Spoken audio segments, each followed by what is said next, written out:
attention.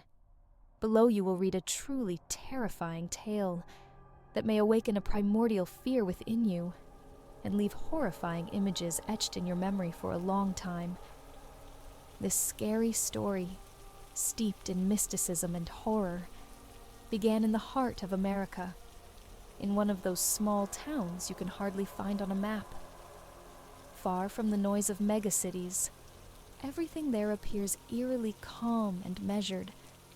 An old church built at the turn of the 19th century, endless fields stretching to the horizon, narrow streets where, in the evenings, only the occasional car drives by.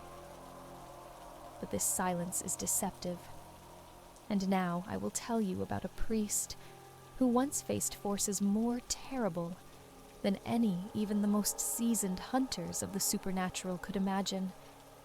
Here, every house holds its own secret, every tree remembers ancient legends, and the solitary toll of bells in the distance warns, "Do not venture here lightheartedly, or you risk losing your soul. Are you ready? Then fasten your seatbelts and prepare to plunge into the depths of a true nightmare."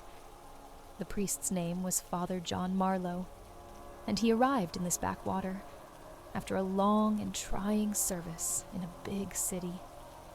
The old church, his new assignment, stood amidst the trees like a symbol of faith, and at the same time, a grim omen of something unknown. The town, let's call it Coldwell, counted only a few hundred residents.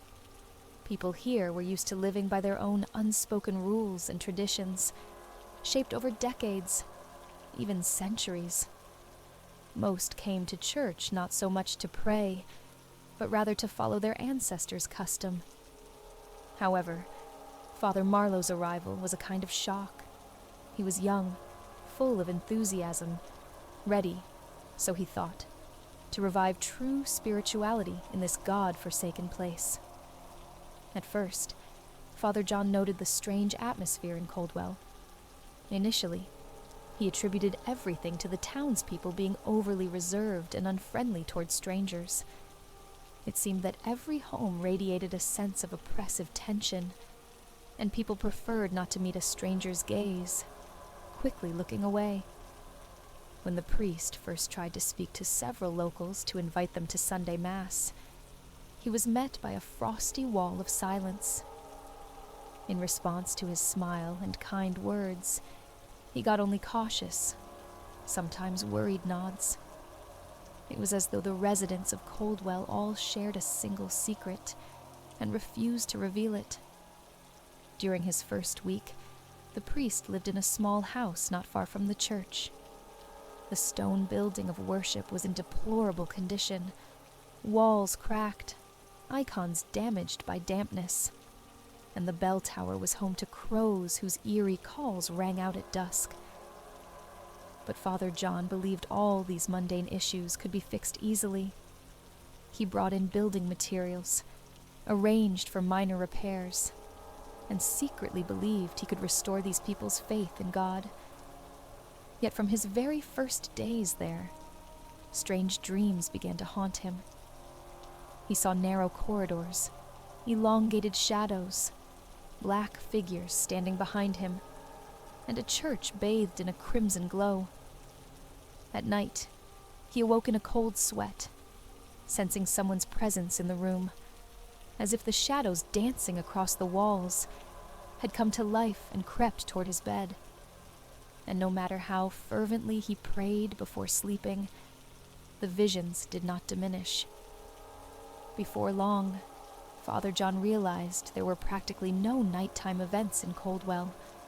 No parties, no late strolls, not even simple gatherings among friends. It was as if everyone, on cue, went to bed with the sunset, and the streets sank into silence, broken only by the rustling of leaves in the wind or the crows' cries from the bell tower. It was as though the town died after dark. Father John tried several times to go outside at night, but he experienced such fear and unease that he had to force himself to take even a single step forward. It felt like the dark shadows closed in around him, pressing ever closer, while the air itself hung thick with a stifling heaviness. The priest was also troubled by the fact that nobody really came to his church. Only one elderly man, a certain Mr. Barlow, showed up, looking very weary. He confessed to Father John that for decades he had been trying to pray for forgiveness for some past sin. What that sin was, he wouldn't say. He only wrung his hands, whispering, "This place is cursed. Beware, Father. There's an evil here that hates all living things."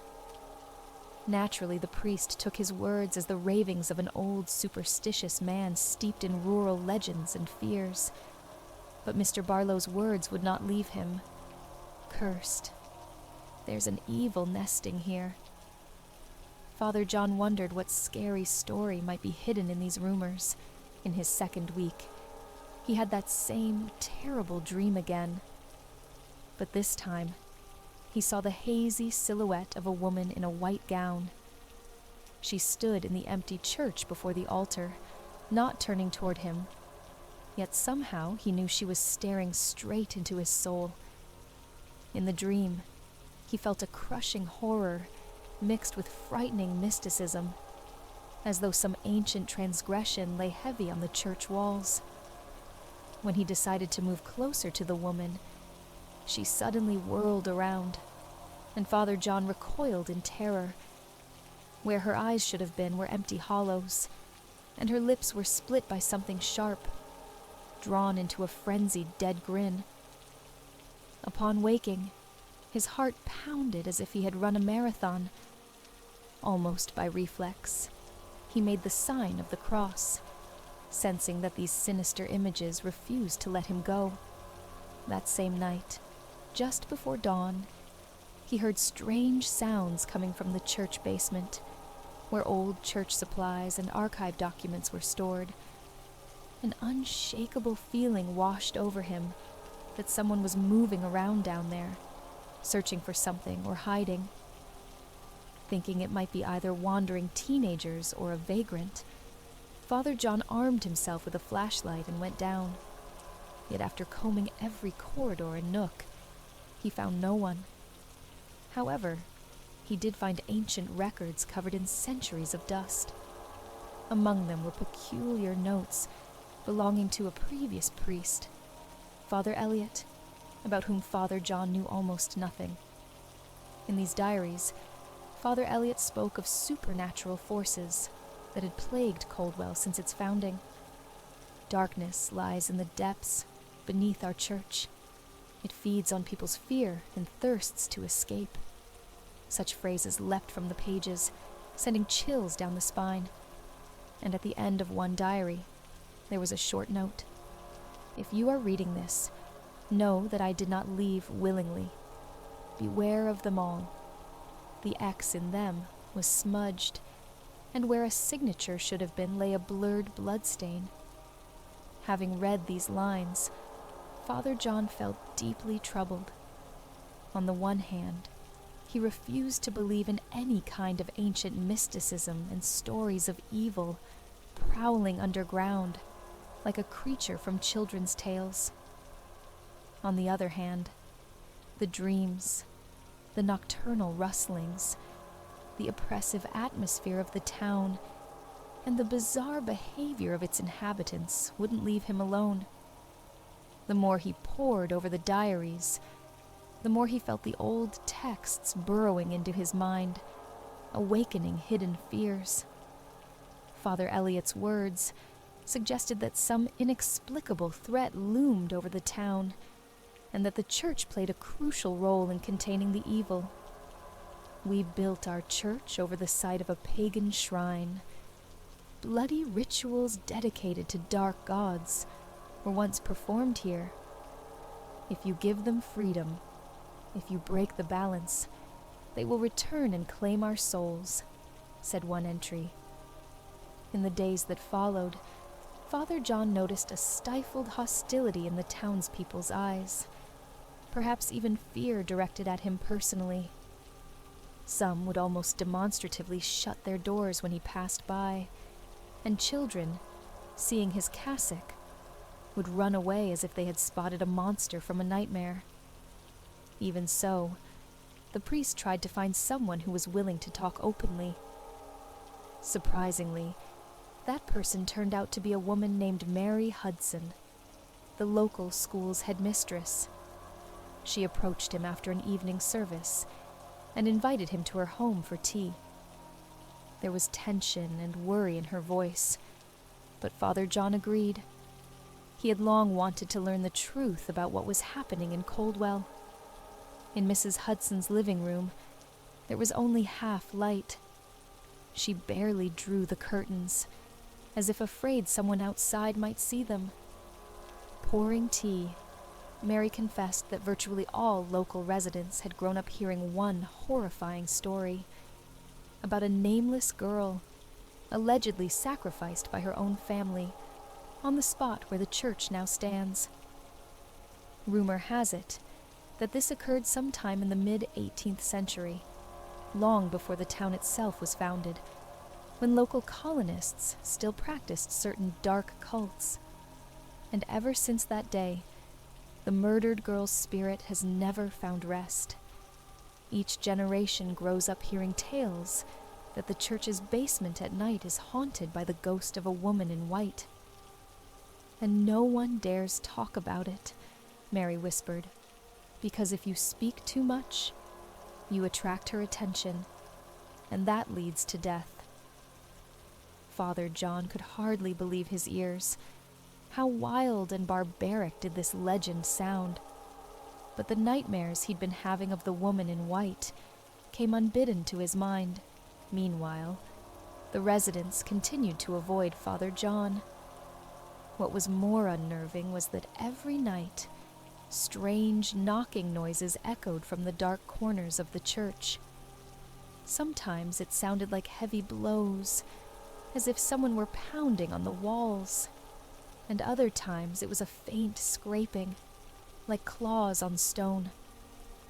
On several occasions, the priest woke from these noises, certain he could hear low, muttering whispers coming from the basement, whispers of incantations or cursed prayers.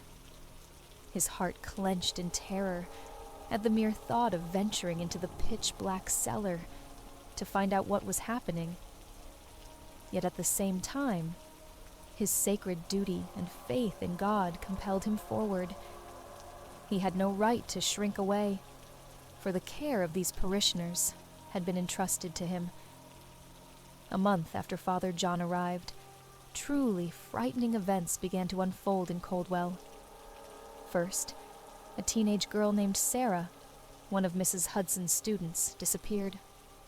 She'd gone out one evening to visit a friend, but never returned home.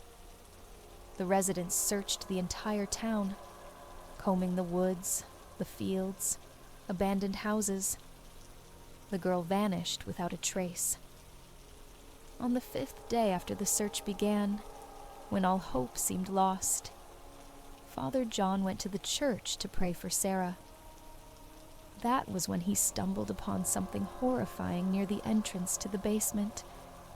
Scraps of clothing resembling what the missing girl's parents had described, stained with blood that had already begun to dry. His entire body trembled, as if all the dire forces of mysticism converged upon that single point before him. Unsure what to do, and plagued by the idea that something supernatural was at play, he called in the police from the neighboring county. But after examining the basement, they merely shook their heads, saying there was no proof that the girl had ever been there. Their only evidence consisted of those bloody scraps of fabric. The police left, and Father John remained in complete turmoil. That night, he was awakened again by a soft, beckoning female voice. Someone seemed to whisper his name, filled with pain and desperation. "John, John, help me." Leaping up, he thought it might be Sarah and ran out of his bedroom, flashlight in hand. but after illuminating the corridors, he realized there was no one in the church. Even so, the voice wouldn't stop, luring him downward, as if trying to drag him deeper into the basement. Gathering his courage, Father John once again descended the old stone steps. His feeble lamp revealed only scattered patches of light, painting monstrous silhouettes on the walls. Something about the very architecture of the basement felt wrong. Corridors twisted and turned, led to abrupt dead ends. It seemed as if the walls moved and shifted in shape. When Father John turned around at one point, trying to find his way out, he realized in terror that he was lost. Darkness pressed in on all sides, while the whisper grew ever louder. It urged him forward. Then he noticed a dilapidated door thick with cobwebs and dust, as though it hadn't been opened in decades. The voice, it seemed, was coming from behind that door. Father John opened it to find a small chamber reminiscent of a crypt. In the center of the stone floor lay dark stains, no doubt dried blood. Strange symbols, either runes or pagan marks, dotted the walls. And in a far corner, shrouded in darkness, stood a stone statue exuding an ancient malevolence. Its features were contorted, its eye sockets hollow, sending chills through him. Father John remembered Father Eliot's diaries describing bloody rituals.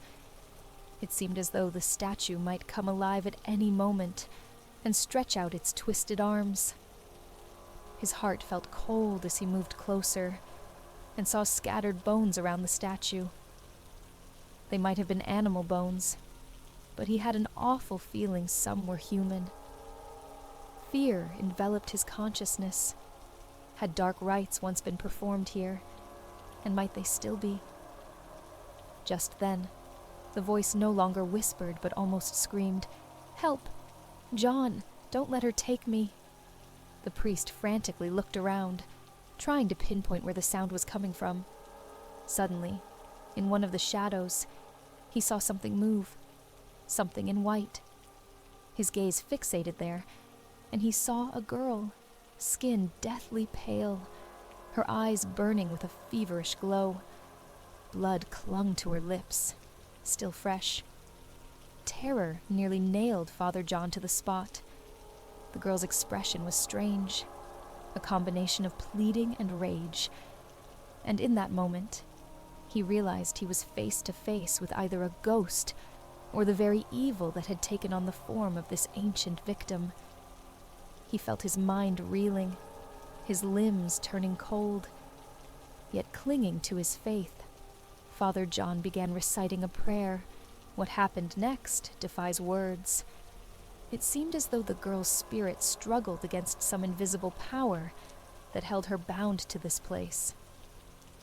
Dense darkness slithered in the corners, scraping against the stone, and a low, guttural roar filled the space.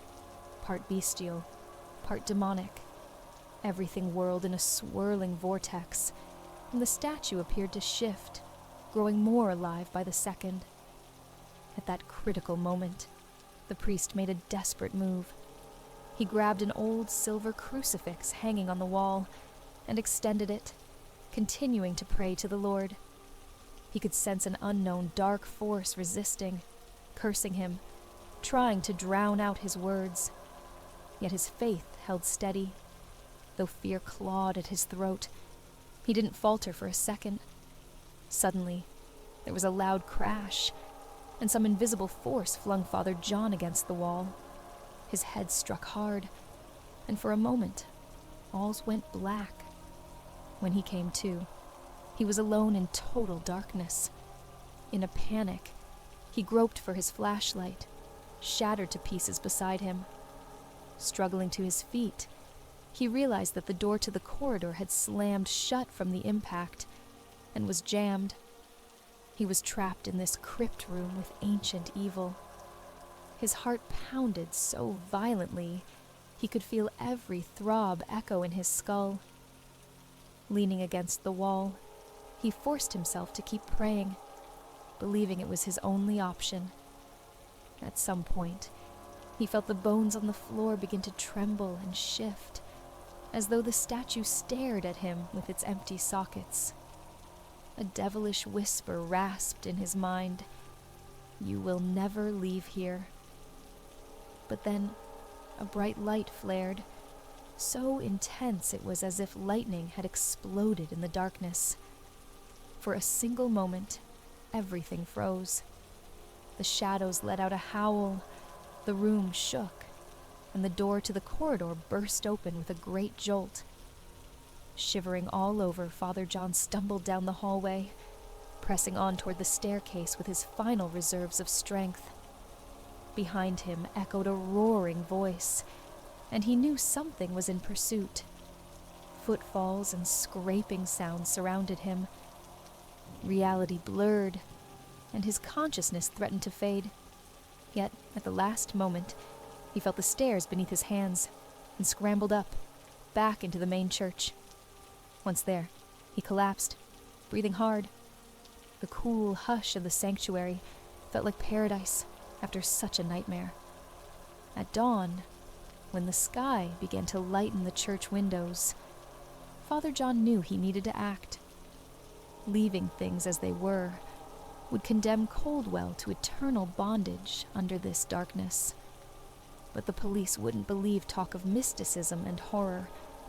Any mention of the supernatural would just provoke ridicule. He had to take decisive action. Father John resolved to find locals who would stand by him. Only together could they possibly save the town.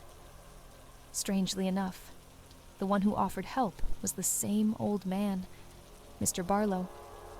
He revealed a story he had kept secret for decades. As a child, he had witnessed his uncle and several robed figures descending beneath the church. He heard horrible screams, and then silence. The next morning, people were told his uncle had left town, never to return. But young Barlow knew this was a lie. He believed his uncle had been sacrificed to a dark entity dwelling deep beneath the church. Over the years, the old man discovered that a secret brotherhood existed in Coldwell, preserving ancient rituals and sustaining a cult of the subterranean force. Many locals, he claimed, were in one way or another connected to it and had lived under its yoke for generations. And that's why no one will go against them, Barlow said bitterly. People are terrified. They're afraid their children will be the next offering, or that the curse will befall their home. Everything was starting to make sense. The church's basement stood on the remains of a pagan temple. By some hidden custom, human sacrifices were periodically performed there to feed this ancient evil, so it wouldn't break free and devour the entire town. The missing girl, Sarah, had evidently been one such victim. But as the events in the stone chamber showed, the evil was growing stronger and breaking free of its constraints. Perhaps the rituals no longer held it back, but instead fueled its insatiable hunger for souls. Appalled by these revelations, Father John knew it was time to end it, even if that meant giving his own life. Together with Mr. Barlow, he formulated a plan. Assemble a team of volunteers, enter the basement, consecrate the place, and destroy the statue, the supposed source of the evil's power. Gathering volunteers proved no small task, but eventually, 5 brave men, tired of living in constant fear, agreed. By night, when the cultists would least expect it, the priest and his allies entered the church, armed with torches, holy water, and sturdy axes. Descending into the basement, they were met by a revolting stench of damp and rot, and something even more vile. The air felt heavy and oppressive, as though the cellar itself resisted their presence. Father John led the way. Candle in hand, his voice trembling with each prayer he uttered. In the corridors, faint whispers sounded, sometimes words in an unknown language, sometimes desperate moans. It was as if the walls were alive in their own dark way. Still, the group remained resolute.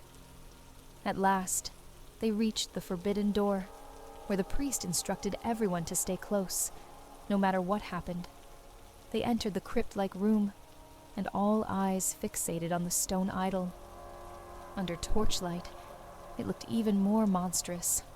Its twisted features seemed to glare triumphantly, as if it had awaited their arrival. Pale shapes flitted in the depths of the room, like ghostly figures. Gritting their teeth, the men raised their axes to hack the statue to pieces, but then those shadows soared to the ceiling and lunged at them, roaring. What followed was a moment few can endure without losing their sanity. One volunteer screamed and dropped his axe. The air filled with voices. Some sounded like children weeping, others like feral beasts. Despite the overwhelming horror, Father John forced himself forward, sprinkling the statue with holy water. A seething hiss rose up. The stone idol shuddered, and cracks spread across its surface. In that instant, the floor quaked, and from underneath rose a thick black mist. It coiled upward in columns, lashing at the volunteers and chilling their skin like living frost. Some men, blinded by terror, fled. Mr. Barlow, on the other hand, charged straight ahead. Gripping his axe tight, he landed a blow to the statue's head. A deafening crack resounded. The idol shuddered violently, and a sizable chunk broke off, releasing an oozing, steaming black substance, like the blood of darkness itself. Father John cried out in alarm as he spotted the ghost of the girl in white behind the statue. Her face twisted in pain, but there was a strange relief in her expression, as if she yearned for the idol's destruction. Seizing the moment, the priest once more sprinkled the statue with holy water and continued praying with all his might. With each drop of holy water, dark smoke poured from the idol, and the cracks multiplied. Suddenly, the statue began collapsing. The room erupted in a hideous howl, something not human, but a primordial demonic shriek. The walls shuddered, and fragments of the ceiling rained down. It felt as if the basement was about to cave in. Panicked, the volunteers shouted for everyone to run. But Father John knew that if they abandoned their task now, the evil would only be wounded, not vanquished. Keeping his prayer alive, he stepped forward and raised the cross, calling on God to help banish the darkness. Mr. Barlow joined in, crying out prayers, and then something miraculous happened. A dazzling light flared from Father John's crucifix, a searing brilliance charged with divine power. It flooded the statue, the shadows, the black mist, everything in the chamber. The roar became deafening. The idol disintegrated before their eyes, and its apparitions vanished, releasing one final deathly wail. When the dust settled and the trembling subsided, all that remained were the statue's shattered stones and a few scorched patches on the floor. There was no sign of the dark force or apparitions. It all had seemingly evaporated along with the curse. Trembling from shock, the volunteers helped each other stand. Some were bleeding from cuts caused by falling debris. Others had scratches on their arms as if from ghostly claws. But they were alive. The silence in the aftermath was unnerving. Still, but no longer charged with malice. Rather, it was the hush of a place that had been finally freed from evil. Father John stood gripping the cross to his chest, struggling to breathe. Just then, a white figure glided across his vision. The same girl in white. Her face, though sorrowful, now looked serene. She bowed her head as though in gratitude for delivering her soul. And then she disappeared, fading into the air as if she had never existed. And with her, the horrendous power that had tormented Coldwell for centuries was gone. Climbing back upstairs, the priest and his companions felt a strong wind rushing through the town, ripping leaves from the trees. Off to the east, a red dawn was rising, heralding a new day. People, noticing the bright torchlight inside the church, peeked from their windows. But this time, their gazes no longer held that blank, distant look. It seemed the malevolent veil had lifted, and the town was finally waking. No one knew the exact details of that night's battle with the ancient evil, but many sensed the heavy weight had been lifted from their souls. Mr. Barlow, barely steady on his feet, leaned against one of the volunteers for support.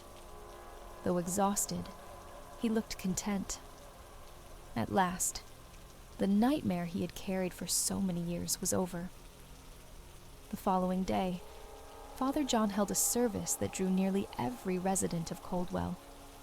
The church couldn't fit everyone, so many listened from the courtyard. Now, people looked upon him not with cold aloofness or suspicion, but with genuine respect and gratitude.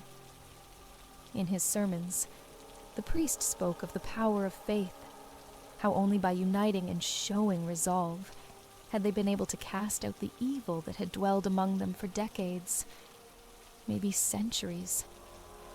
Of course, some continued to doubt the darker details of that scary, mystical, horrifying story, preferring to believe it was all a series of bizarre coincidences. But most understood that Coldwell had indeed witnessed sinister, otherworldly events, and Father John had saved them from a horror not covered by ordinary human laws. Time passed. The town began to blossom, as if freed from a perpetual dread.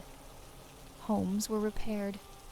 Nights no longer felt so menacing, and people lingered on the streets more often. Still, the church basement was sealed off permanently.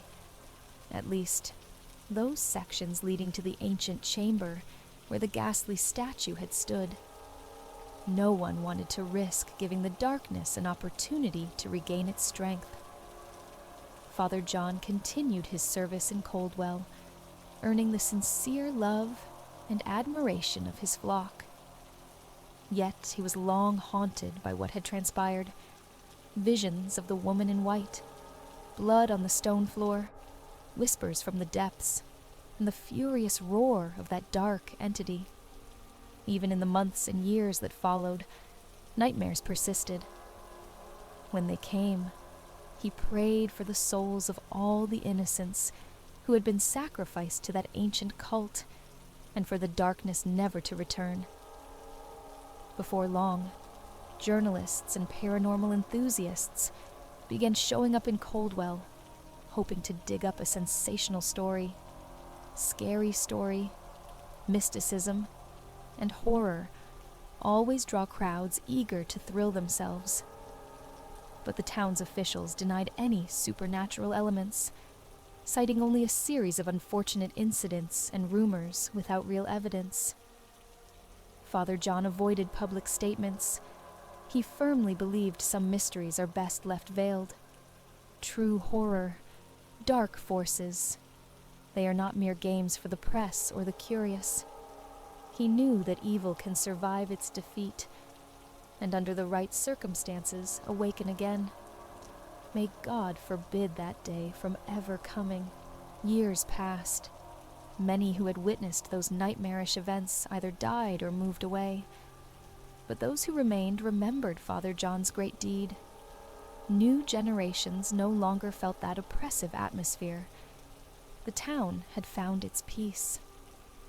As for the priest, now old and gray, he still served in Coldwell, a beacon of faith to its residents. Sometimes, on sleepless nights, he glimpsed a white silhouette fluttering high above the bell tower. He could not say for certain what it was. Perhaps the same soul, now guardian of the town's peace. Each time he saw it, he felt a quiet, almost comforting sorrow. Yet one lingering question remains. What if someday that white spirit disappears, and in its place the nightmare returns? What if heirs of the old cult find a way to restore their power? Either way, this scary story endures as a warning to all who disregard the secrets of the past and doubt the potency of mysticism. Sometimes even the most ordinary church can conceal a genuine horror, which only someone with steadfast faith and a willingness to sacrifice themselves can withstand. Coldwell, just a small American town, stands as living proof that our reality has layers best left untouched, and that evil can lurk in the shadows for centuries, preparing to strike again. Keep this in mind the next time you hear a whisper in the night, or feel dark corridors calling you into their depths. Protect yourselves and your souls. May this tale remain but a memory of how mysticism and horror are not just campfire spook stories, but powers not so easily escaped if they have already chosen you as their prey.